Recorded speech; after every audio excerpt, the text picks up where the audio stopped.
Welcome to Suddenly Different, where we explore stories and strategies for life when it doesn't go to plan. I'm Leigh-Anne Sharland, inviting you to join me on this journey. There are moments in life when nothing is technically wrong, and yet everything inside you feels unsafe. Your body reacts before your mind has words, logic disappears, your nervous system takes the wheel, and it drives differently to how you normally do. My guest today is Jennifer Chate, a former educator and wellbeing leader who now works with insurers, case managers and leaders across Australia to bring clarity, safety and humanity to how psychological injury is understood and responded to. Jennifer also brings lived experience.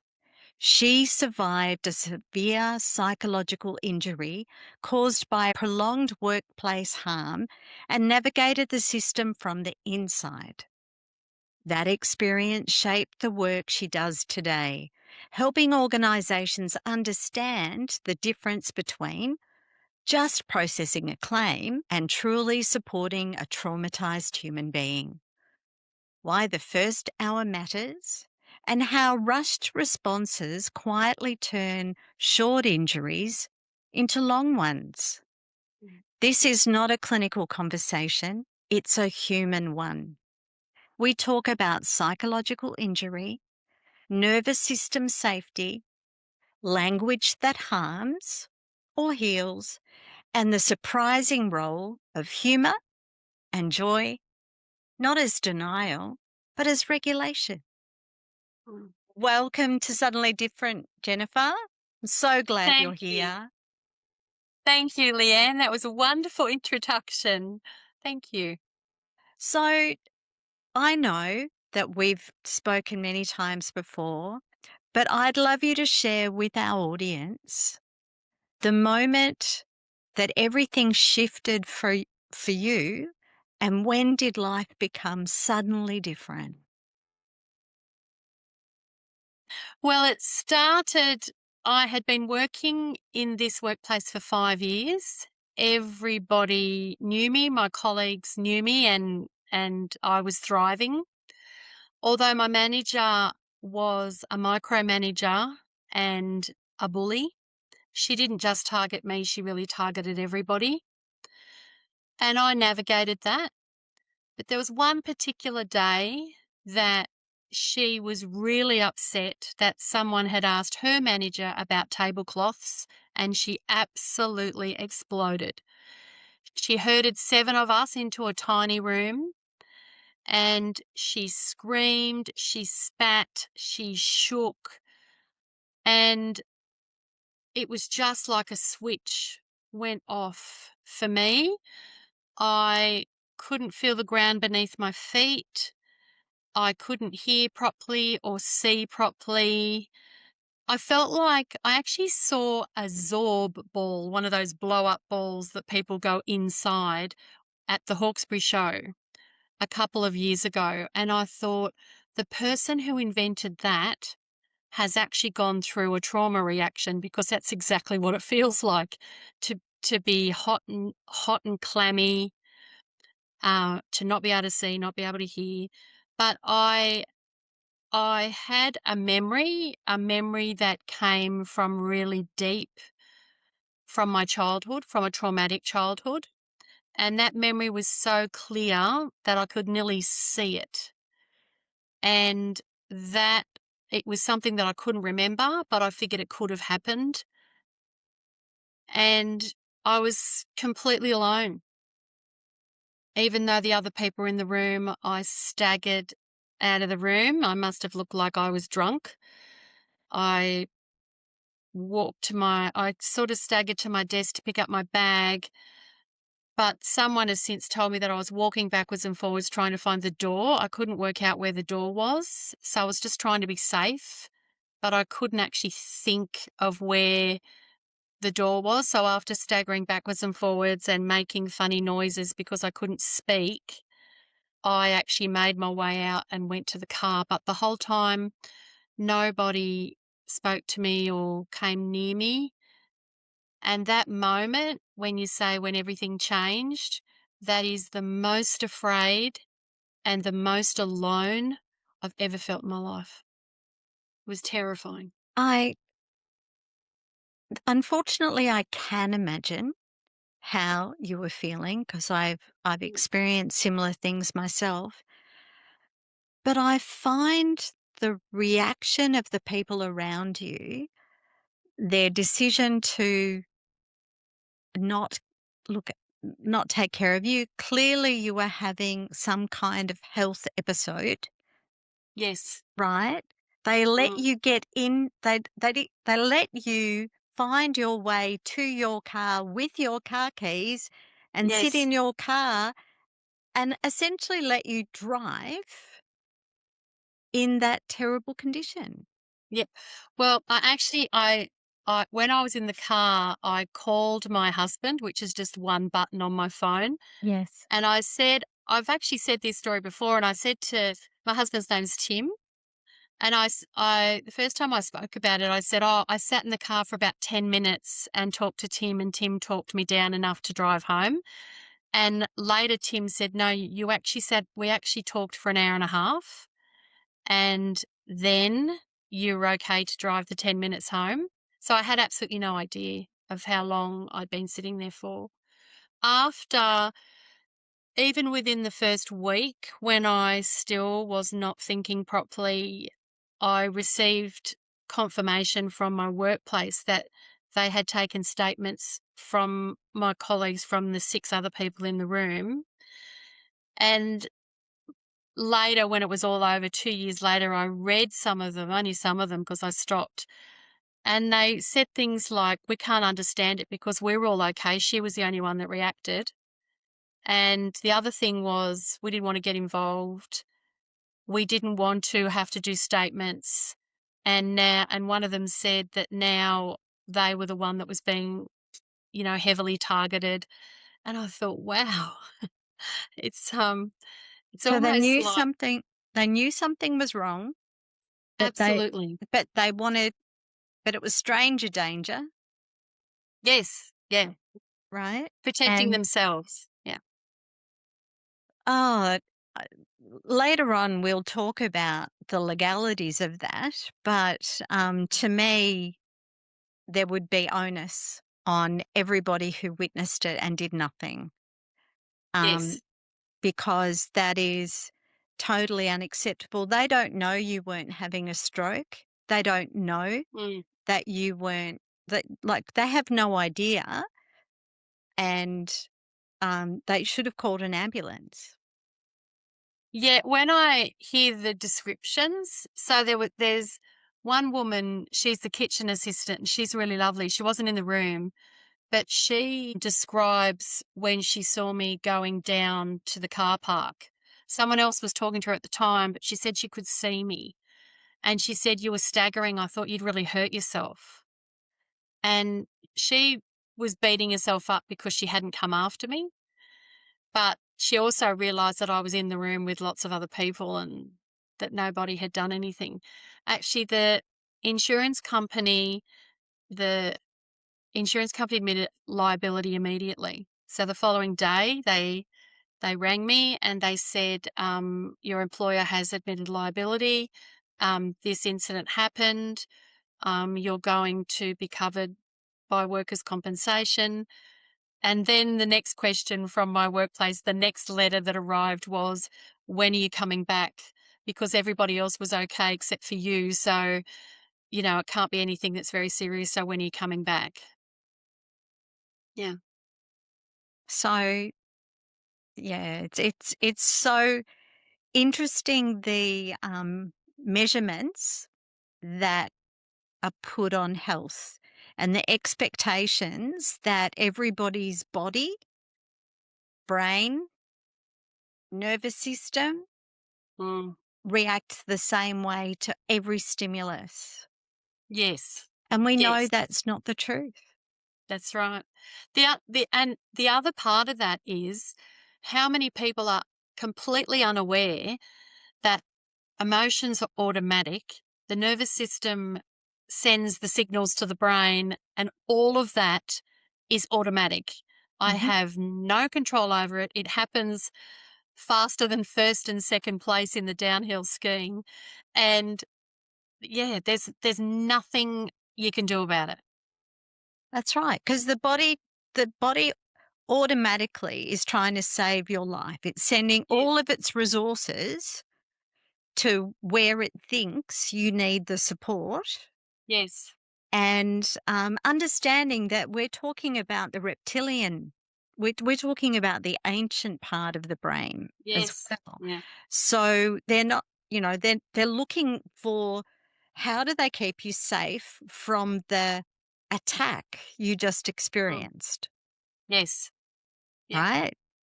And your body doesn't know, like, it takes no consideration that it was about tablecloths.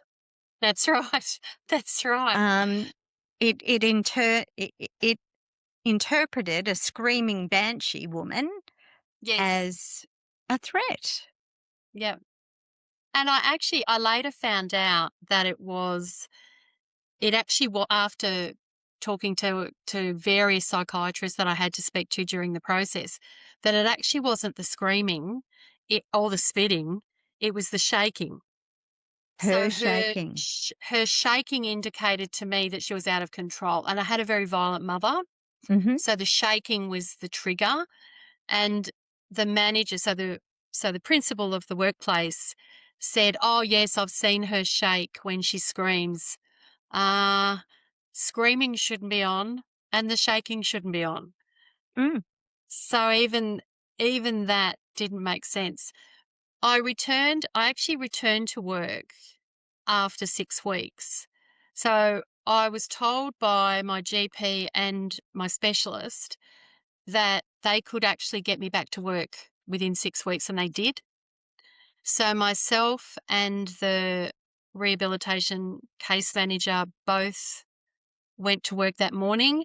I opened the staff room door. She answered the door and she screamed again in my face, saying, "You really need to pull yourself together." And I actually fell backwards. It's it might be 4 stairs to go into the staff room. I was on the second step, and I actually fell backwards on the step because, again, I just collapsed. The second injury was far worse. So even though it was shorter, one traumatic response for me was 6 weeks, but two traumatic responses took 2 years to recover from. So I had a slow return, very slow return to work after 12 months. That is, um, that is really interesting that the workplace allowed the continued behaviour, the continued bullying behaviour to occur, Yes. Yeah. and that, and that she clearly took no responsibility for anything from her first set of actions. Yeah. None at all. None at all. So this woman had been in this workplace for more than 20 years. Mhm. She had always been a bully. So there was a long history of stories and people who were still in the workplace but were sitting in different areas because they could not work with this woman. There was a long list of really young workers who had only lasted a really short time and then either resigned or left, which which are the people that I really feel for, because they had a career and dreams, and hopefully they went somewhere else. And this had been going on for a long, long time and nothing had ever been done. So it Yeah. was just a behavior that was accepted. Um, yeah, she used to bully children as well. That was all accepted. And every time things were brought up or she was challenged, she just she just would go crazy. Was and she was continued to be allowed. Yes.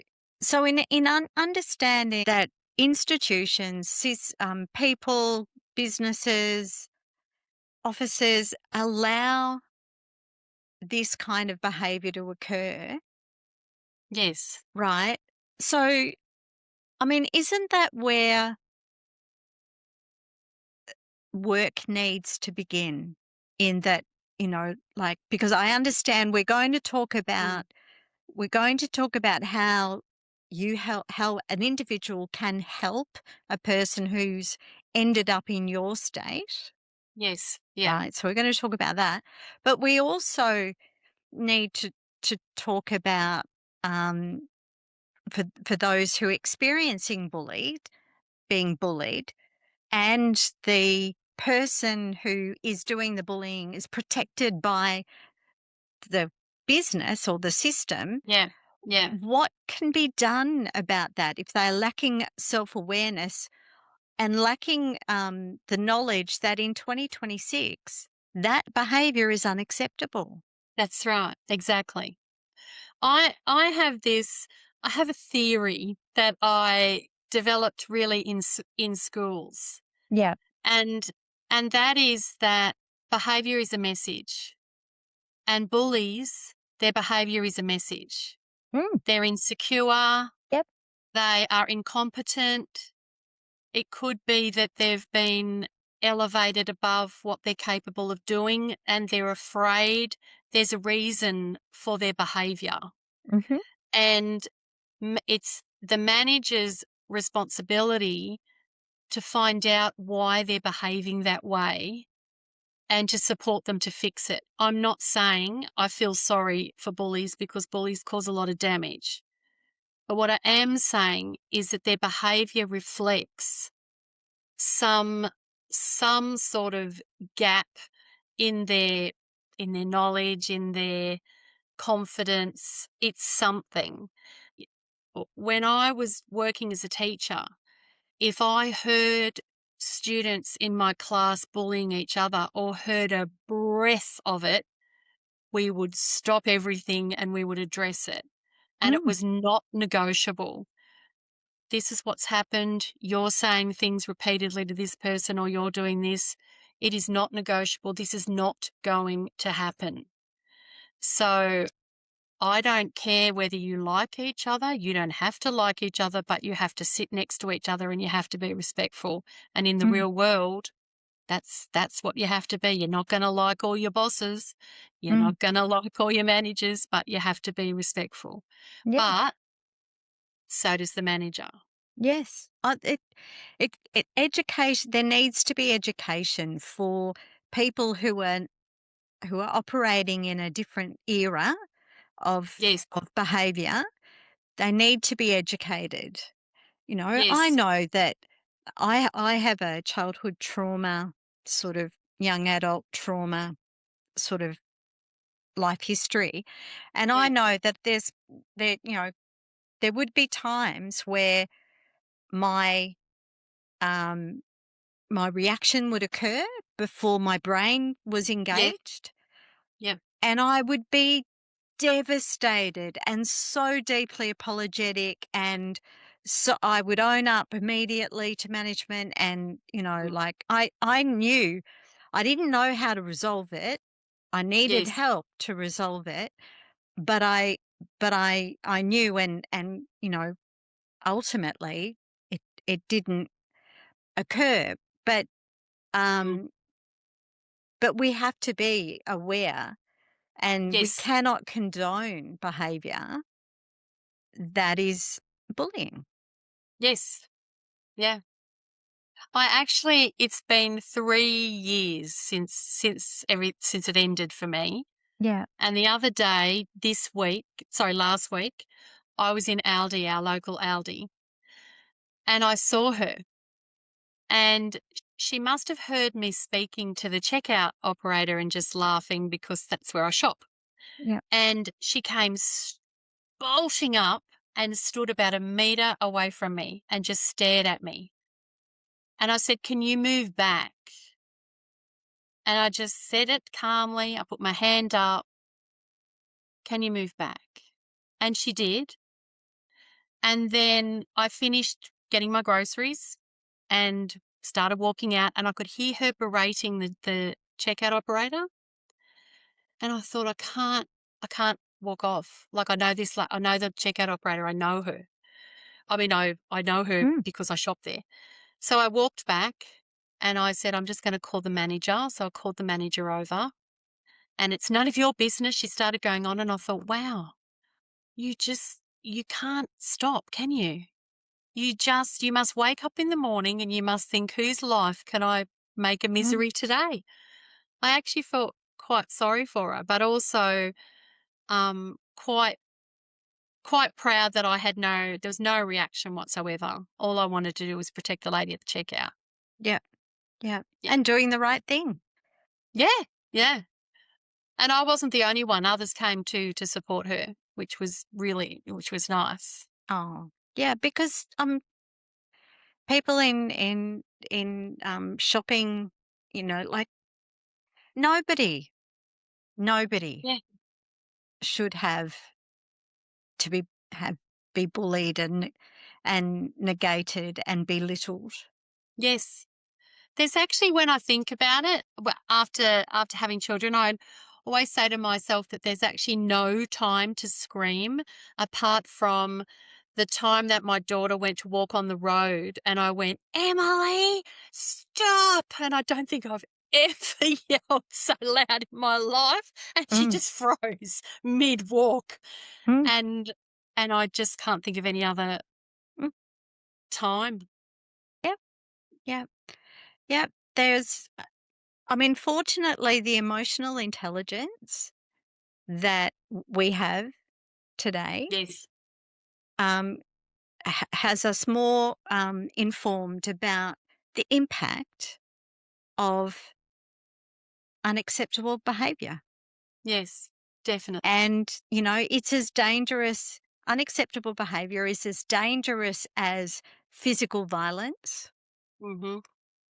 Yes. leaves a lasting imprint, Mhm. although it may be invisible, Yes. and is not acceptable. It takes a long time for the brain to recover. It Yes. takes a long time to start to feel safe again. And if I found that it was easily 9 months before I could actually put a sentence together. So we have a ritual, my husband and I. He'll make the tea in the morning, and uh, the teapot, the making of the tea is on the opposite side of the bench to the milk. And Tim would say to me, "Oh, could you pass me the milk?" So the process that went on in my brain, I could hear the sentence and I could see the teapot. And then I went, "Oh, hang on. He wants the milk. Oh, that's right. The milk's in the fridge. I have to turn around. Um, I have to open the door." But none of this was words in my head. This was, I Mm. have to open the door. I have to take the milk out and I have to hand it to Tim. All of that was in slow motion. Yep. And so then I'd hand it to him. And the day, which was, like I said, easily 9 months, where I just went to the fridge and opened the door a bit quicker as though I could actually hear what he was saying and interpret the response, he said to me, "You're coming back to me." And yeah, so it was a long time Mm. of paranoia, confusion, not being able to speak, not being able to hear instructions. Someone would say something to me and it was like I had my hands over my ears and Yep. I just couldn't hear it or understand it. Mm. It was a long time. And I know that from my COVID vaccine injury, my brain fog, as it was called, was the same. Yes. Absolutely the same. I couldn't understand instructions. And so it was triggered by a reaction within my body. So not dissimilar. It was Yes. my body was responding to something that it wasn't comfortable with. And Mm. then it started protecting me, and it needed to protect my brain, needed to protect my nervous system. and that's Yes. what happened to you. So Yes. so if you were one of those one of those people who weren't the people that were in the room, but somebody witnessed a similar event to what happened to you, Yeah. and they witnessed somebody who was reacting with disassociation and confusion and slowness and clearly having difficulty, what would you recommend that somebody do immediately in that first hour? I would walk up to them and stand next to them, Mhm, not in front of them. mhm, And I would watch every single solitary thing I did, I would actually watch to see what the person's reaction was. So what their face was doing. So I'd look sideways, mhm, what their face was doing, if they crouched down more, if they stiffened up more.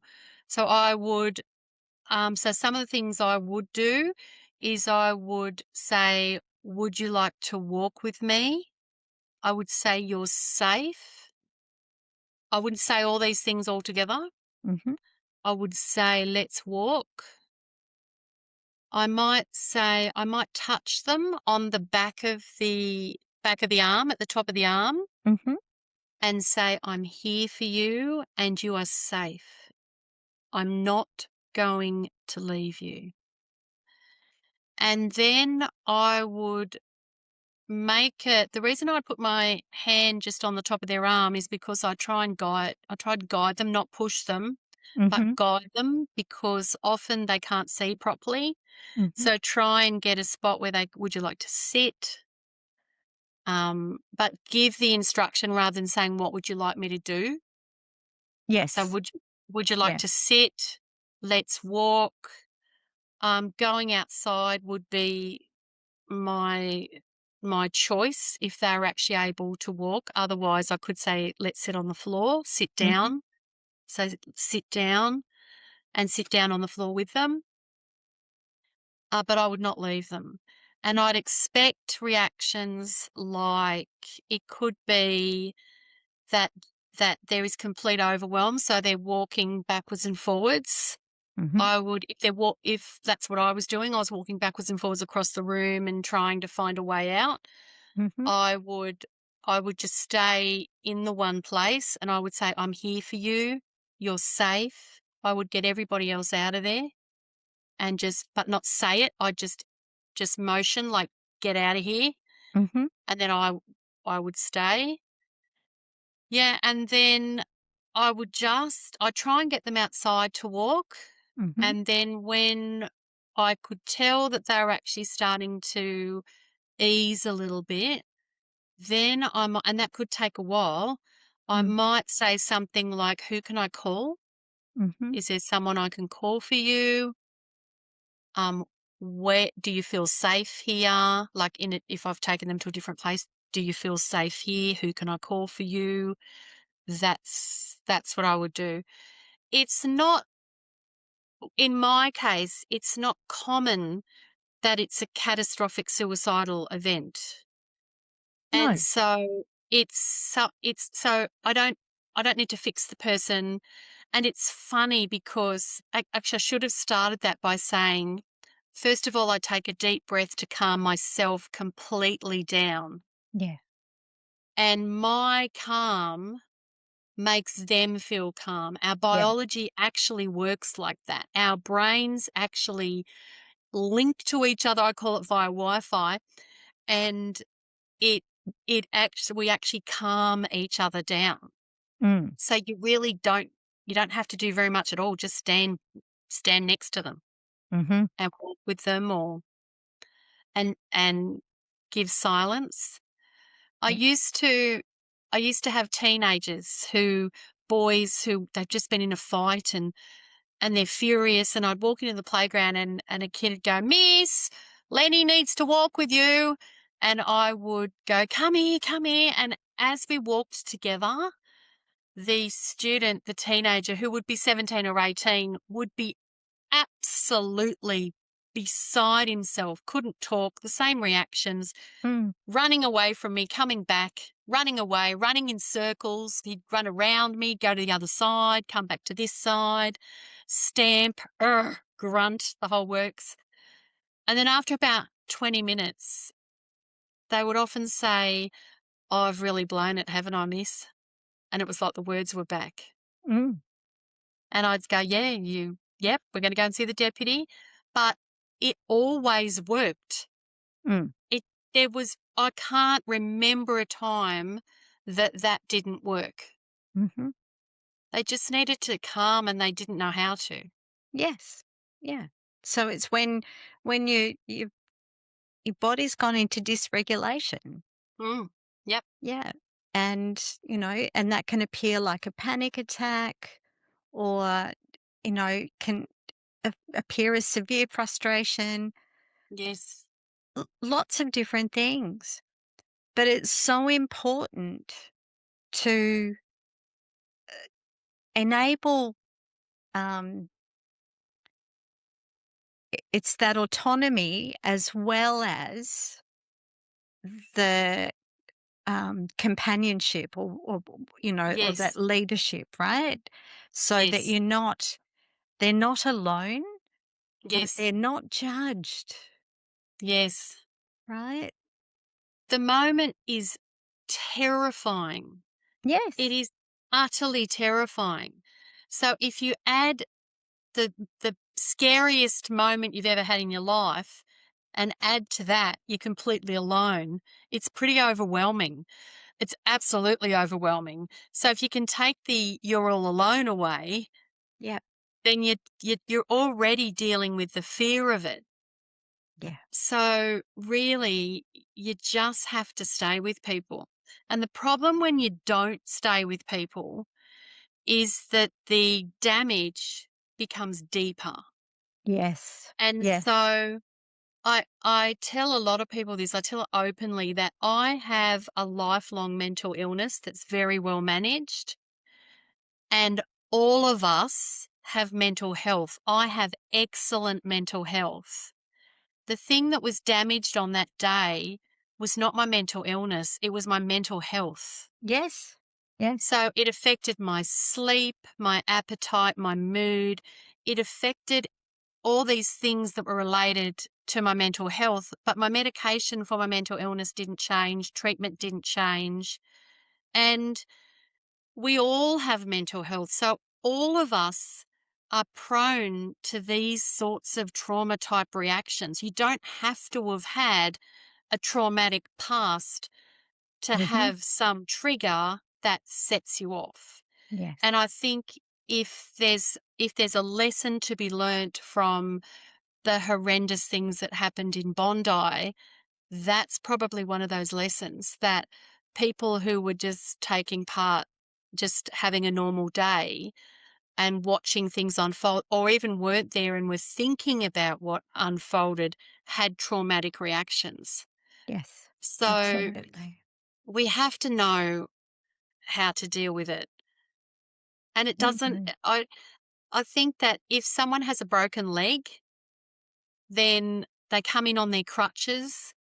And we're not orthopedic surgeons, but we know how to help the person with the broken leg. Mhm. And I hear a lot of people say, "Yeah, but with psychological injury, you can't see it." And I said, "Well, quite frankly, you can't see the broken leg either unless you've got x-ray vision." So, Absolutely. That is yeah. true. So, Jennifer, I know that you are now on both sides of the situation. You Mm. firstly were the employee with a claim, and now you assist people, both employees and companies, in understanding the difference between the needs of the claim and the Yes, needs of the human in the yes, return to work, and the healing process, yes, because as you said, the permanence of the injury, the recurrence of the injury, the the risk of permanent damage is great it is. if Yes. it's not handled properly. So what point did you start noticing the gap between the processing of the claim and the supporting of the human? I love that question. I actually noticed it very early on, because even when I was in the foggy, murky, awful place, because my workplace would send messages to me through really through the kitchen assistant, through one person that I would talk to. And they would say, "We want you to come back. What's happening?" And it was actually the return to work facilitator who said, "You're to stop talking to that person because they're overstepping the boundary." And so she was the one who really kept everybody in their lane, including including me and her, because sometimes I would say, "What's work saying?" And she would say, "Let's not worry about that.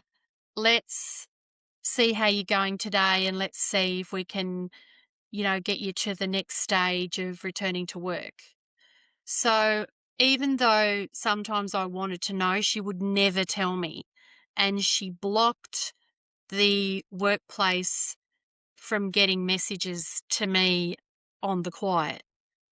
Right. So I realized early on that there was a system that I was not familiar with.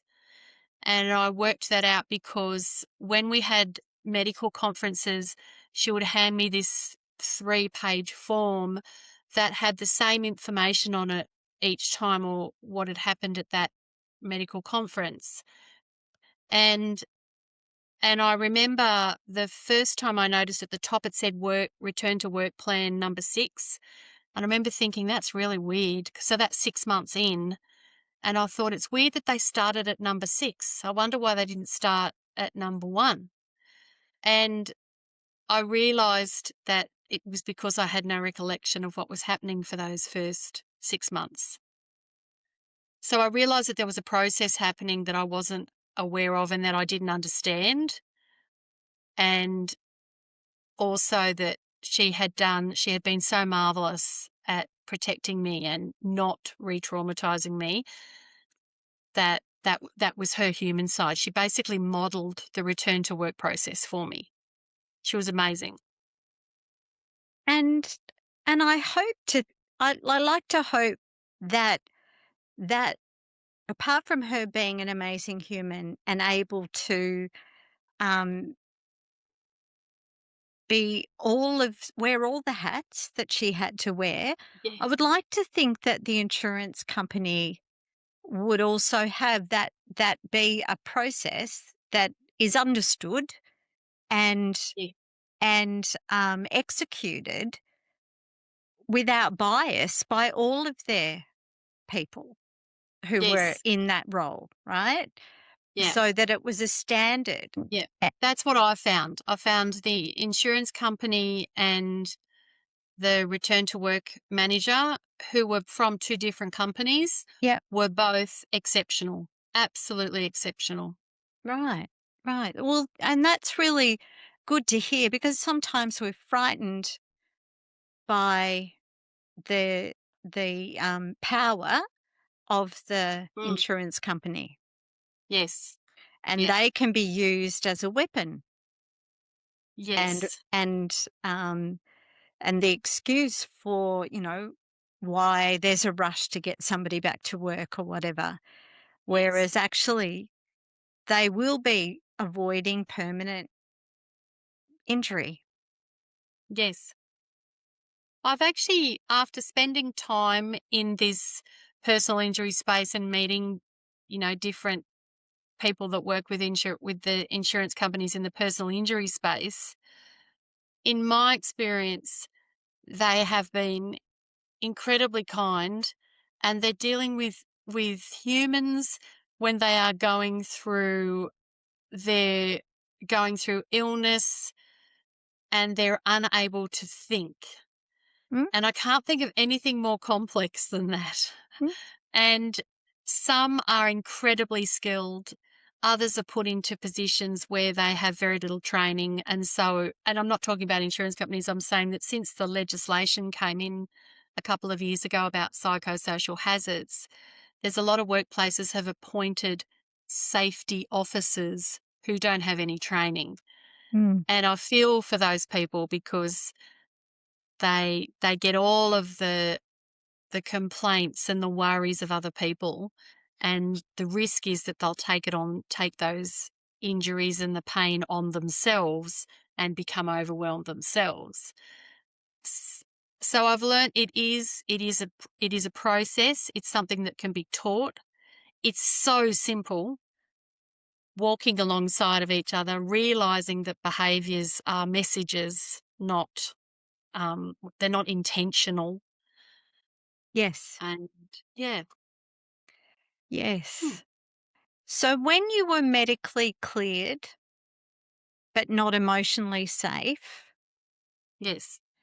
what felt missing for you in that gap? Are you able to describe the difference between a doctor saying you've ticked the boxes Yes. and knowing that you know you couldn't go back, or was that what happened when you went back after 6 weeks? I was I just thought I was very afraid to go back because my colleagues were really hostile. They didn't speak to me. My duties were changed around, and there was no onboarding, there was no meeting, there was no talking. They didn't talk to me for 12 months, for more than 12 months. I used to sit at the desk and talk to myself. But so I felt I still felt that I was actually going to return to my job because I love working with teenagers and it's all I'd ever wanted to do. I didn't have another narrative. That was it. Mhm. So it was you'll either stay in this school or you'll go to another one, but you'll definitely still be a teacher. That wasn't it was almost not negotiable. Mhm. But there became a point, it was actually when I was teaching a class, and yeah, there was some students, I just never had problems with students, and there were some students who they were just, like, generally mucking up, not very much, and I just didn't have the banter, which is what I'd normally use, just humour and banter. I just didn't have it. I was just, "You know what? I just I can't be bothered." And at that moment, I worked out that I actually wasn't going to be a teacher anymore. I had no idea what I was going to do, but I knew I wasn't. I knew, and that was right near the end of the year. I went back for the first 2 days of the following year, and I had my computer and my keys in my hand for a staff development day. And I'm looking around the room of 150 people. There was a brand new head teacher, there was a brand new principal. I hadn't met them, like, they were sitting with me, but I hadn't met them. I didn't trust anyone to give those things to, except for the person who did the casuals, and so I said, "David, this is yours. I'm not coming back. If you need anything else from me, let me know." And that was it. I drove out the gate and I never went back. Because your health is far more important Yes, than any job. yes, Yes. Yes, and it is really important for us to, um, realize that because our health is irreplaceable. yes, it's true. That's a wonderful point. Yeah. Yes, it is. So when you, talk about empathy, that Mm. holds but doesn't overwhelm, right? So when you're walking in the Yes, playground with the kids and you're holding a space for them, but you're not yes, tying them to you, right? yeah. It's a steady relationship rather than a soft and gentle one. Oh, yes. Empathy is definitely not soft and gentle. Yeah. Empathy is realizing a lot of people say that empathy is fitting into someone else's shoes, but I can show you a lot of pairs of shoes that I don't fit into.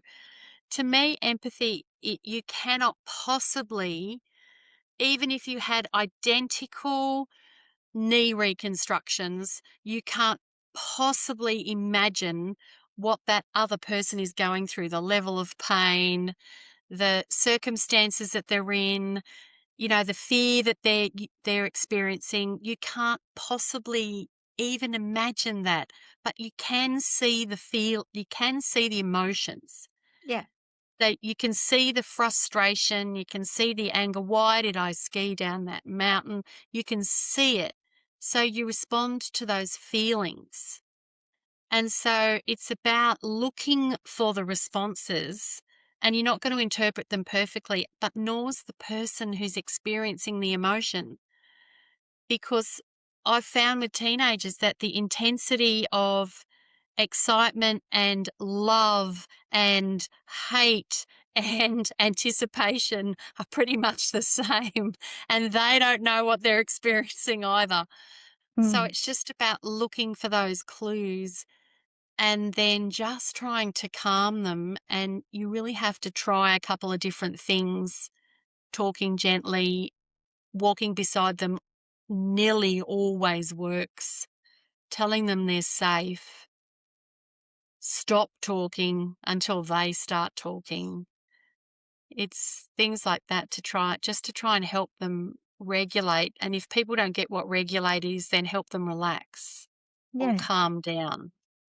Because like empathy is a big thing in the leadership space, right? Yes, Want everybody to we want all our leaders to be more empathetic. But actually what we want them to do is regulate their nervous systems themselves and then yes, hold that space for us, yes, right? to listen. Yeah, to listen, to let Right? us say, yeah, Yeah. But they've got to regulate themselves first, yes, right? Because it is with that if with that um settled state, mm, right? Then because we get taken to that comfortable space, yes, right? It's the same way as if somebody's angry and you've got a choice. You can speak to them as an adult, or you can speak down to them as a child, or you can speak angrily to them as well. yes, Well, the angrily and the child way won't work. that's right. But if you are settled and calm and even and slower, Yes, then you can yeah. settle people. And Leanne, I have to say, you display empathy perfectly. Because the calmness of how you speak means that the in-between spots, like I can think, I'm relaxed, and so stories that relate to what we're talking about pop into my head. Yeah. But if it was, "Now we're gonna do this, and we've got, so many minutes, blah, blah, blah, blah, blah," then it wouldn't work like that. So you're right. It's about listening to what people are actually saying, but give them the space to talk. Because often people want to be heard, Yes, right? If there's a problem in the workplace, they want to be heard, but yelling and screaming isn't the way. that's right. That's right. And if they're not performing, a lot of leaders presume, oh, if they're not performing, it's because they're lazy, they're distracted, they're unmotivated. It could be because they don't know what they're doing, and it could be that the managers put them in a position that they don't actually want. So Mm, talk to them. mm, Some people want to be a manager themselves. Some want to do extra training.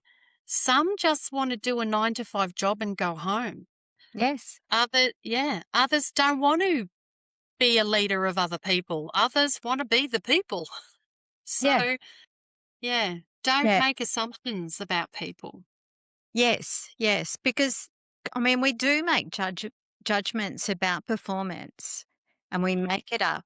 We make up why it's occurring Yes. without asking, and Yeah. usually, have let it get to a point where an urgent action needs to be taken rather than Mm. gentle action. Yeah. And that's where empathy comes in, looking for those changes. I say that it's 2 weeks.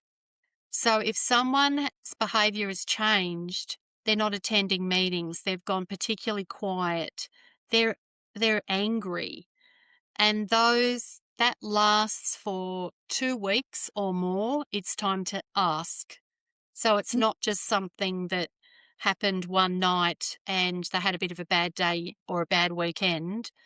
Something's actually getting at them because it's been getting at them for 2 weeks. yeah, that's a great time frame Mm, to thank you. look at because, it can be the injury's getting worse, the Yes, situation is inflaming. There could be, conversations occurring between the team that are exacerbating the yeah, situation, right? yeah, So, yes, whereas you were completely ignored, and bullied yet again yes. by your coworkers, sometimes people can be overhelped. Oh, yes. Yes, "You're gonna be fine, everything's great, we're happy to have you back, everything's wonderful, it's just great, it's whoa, whoa, whip it." That's just as bad. Yes, that's right. That's right. Yeah, So, but after listening to you there, um, joy as regulation. So you yeah, use joy and banter and steadiness as a regulation tool. yes. How did you come to understand that? I've always done it. So I did it as a child as well. So what I do is I actually look at the situation and I flip it Yep. to find a different word to describe it, or I find the silliness or the stupidness in the situation. Hmm. Um, I an example, I recently was away from home and I actually was triggered by I'm barely ever triggered, but the last couple this this was one in 3 years. I was triggered by a couple of women I was with, and I had to make my way home. And there was nowhere to stay in the town. I was in a town in Victoria. There was nowhere to stay, and I'm heading home. And I went into a pub, and the publican just looked at me. It was 12:30 at night, and he said, "Oh, like, are you okay?" I said, "Yeah, I'm just trying to make my way home." So he went to the fridge and handed me these water bottles, and but he didn't have a place to stay. But after drinking all these water bottles, of course, I had to go to the toilet. I'm in the middle of the wheat belt, in the middle of nowhere, and I'm talking to myself and I'm saying, "You're going to be okay. You're safe. You're in the car. You're going to be okay." So I pull over to go to the toilet. I hadn't seen a single car, truck, anything else on the road. And just as my pants were down and my dress was up, the truck with the high beam comes around the corner and he gently goes, toot. And in that moment, I felt, oh, wow, I am not alone. I'm not alone. And I found that moment really funny because I thought, are you serious? That's right. And it's about like trying to see the lightness in situations even when even when they're heavy. And Yes. I've realized that it actually doesn't take very much to find those little light moments, like a kookaburra sitting on a fence. Like I'm thinking about that drive home. I met some people in McDonald's. I said I haven't been to McDonald's for probably 30 years. And I met these people who were showing me their baby, and the baby came up and wiped mayonnaise on me, and I thought that was really funny. You're welcome to the family. That's right. But it's Oh, those things that bring you back. So I've yes. worked out that when when I'm triggered and overwhelmed, what I have to do is I have to actively look for those moments, and I actively every day choose to be a positive person. Yes. But that's an active choice. Yeah. Yes. But once we know that we have a conscious choice Yes. and that things are not happening to us, Mm. it's happening with us, Yes. right? We can choose to respond with joy or sadness. Yes. We can, it's useful to understand different emotions and what they chemically do to us Yes. so that we know that, certain things will release dopamine positively and certain things will release serotonin, etc. Yes. So it is useful to know some of that, but just knowing if you can choose joy, if you can find the Yes. funny side, if you can imagine telling this story to someone with the intention of making them laugh, Yeah. right? Yes. Like it Yeah. makes a difference. It does. It does. So just like me, you've decided to turn your life experience into advocacy, into making a Absolutely. difference for others. So you Yes. were already doing that, working with children in schools. You were Yes. already affecting generations of people. You Yes. were Yeah. being that ripple effect. But now you are using this knowledge to explain psychological injury, Yep. to be an advocate for people needing help, to assist with insurers, leaders, and managers on how they can better support their workers, Yes. Yeah. Yes. because we don't want to anyone to ever feel like they're a problem and need to be swept under the carpet, That's right. That's right. right? Because there's a reason for everything, and it may not be what you can see in the room. That's absolutely true. It's true. Because this is not the journey I thought that I'd be going on, but I am so pleased that I'm going on this journey. And I have, there's, there's not a lot that someone can say to you if you say, this is what the experience is like. I have a lifelong mental illness and excellent mental health, and I've suffered a psychological injury. And this is me. This is who I am. Judge me if you like, but I have no shame and I'm sick and tired of the stigma. That's right. Well, and Yeah. and getting out there and educating people. Yep. People need education. Yep. So if someone was listening and they're feeling Yes. unseen or hurt by how their injury was handled, what would you want them to hear first from you?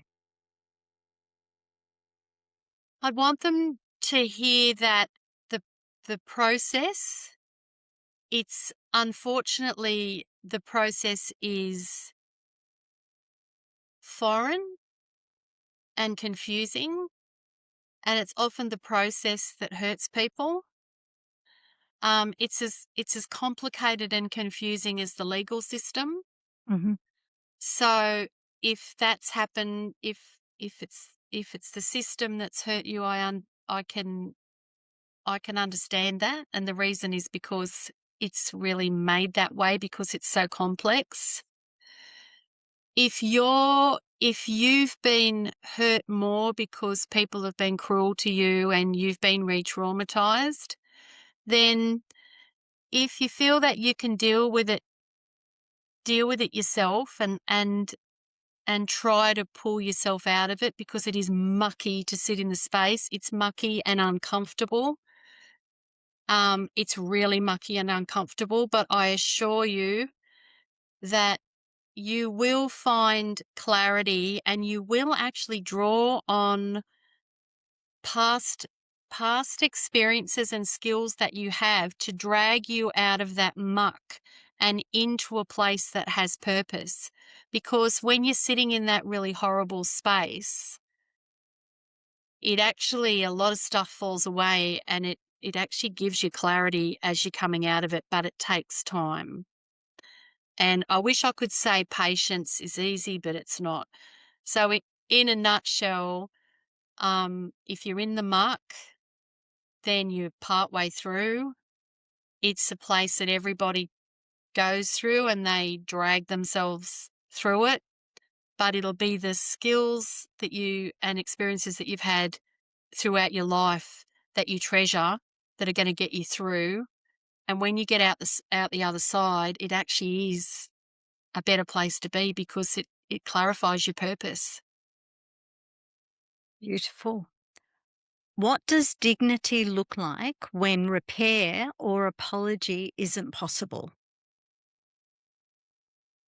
Um, Apology, I think that apology barely ever comes Yeah. because in the personal injury space, people link apology to admitting liability.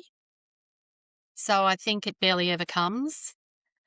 Um, Dignity is I I have experienced something uncomfortable, very uncomfortable. My brain has responded the way it's meant to respond to an abnormal situation. I've picked myself up and I'm taking tiny steps. And once I get to the other side, this is for me, I'm going to make sure that I do everything I can to improve the situation or make sure it doesn't happen to somebody else. Yeah. And if I can say that to myself, I've done everything I can, even if it does happen to someone else, I can still sit peaceful in that place. Yeah. Dignity is I yeah, I didn't deserve this, but I reacted to it, and yeah, I'm making little tiny steps and I'm proud of myself. And I think dignity can't be given. It No, no. it is It's something definitely from that, within. yeah, so it is something I definitely heard in your words that it was something that you claim, right? Yes, And it isn't judged by anybody else but you. that's right. That's right. Well, And there are things I wanted. I wanted to know what was happening. I wanted to know. I didn't want an apology. Well, I did want an apology from the woman who was screaming, but I came to the realization pretty early that I wasn't going to get it. And even if I did get it, it wasn't going to be in the form of anything that was going to be helpful. So really I just looked at apologies being, well, that's on the process system side. That's not actually on the human side. yeah, Yeah. yeah. Well, Jennifer, thank you so much for a wonderful, wonderful conversation. Thank you for bringing us not just your expertise, but your humanity into this conversation, for helping us understand psychological injury not as weakness, but as a nervous system doing its best to survive, for reminding us that safety comes before speed, that language matters, and that empathy, when done well, steadies rather than complicates.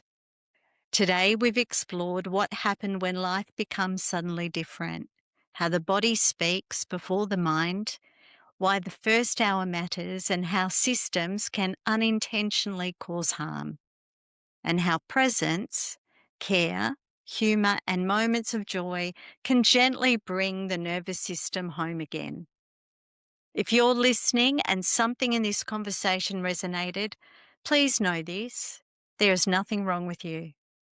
And if you're someone supporting others as a leader, colleague, or professional, thank you for being willing to listen more deeply, because recovery doesn't begin with fixing, It begins with being seen, and sometimes with a smaller moment of joy that reminds us we're still human. Honk, honk. Thank you, Leigh-Anne. That was Thank you, wonderful. Jennifer. Thank you.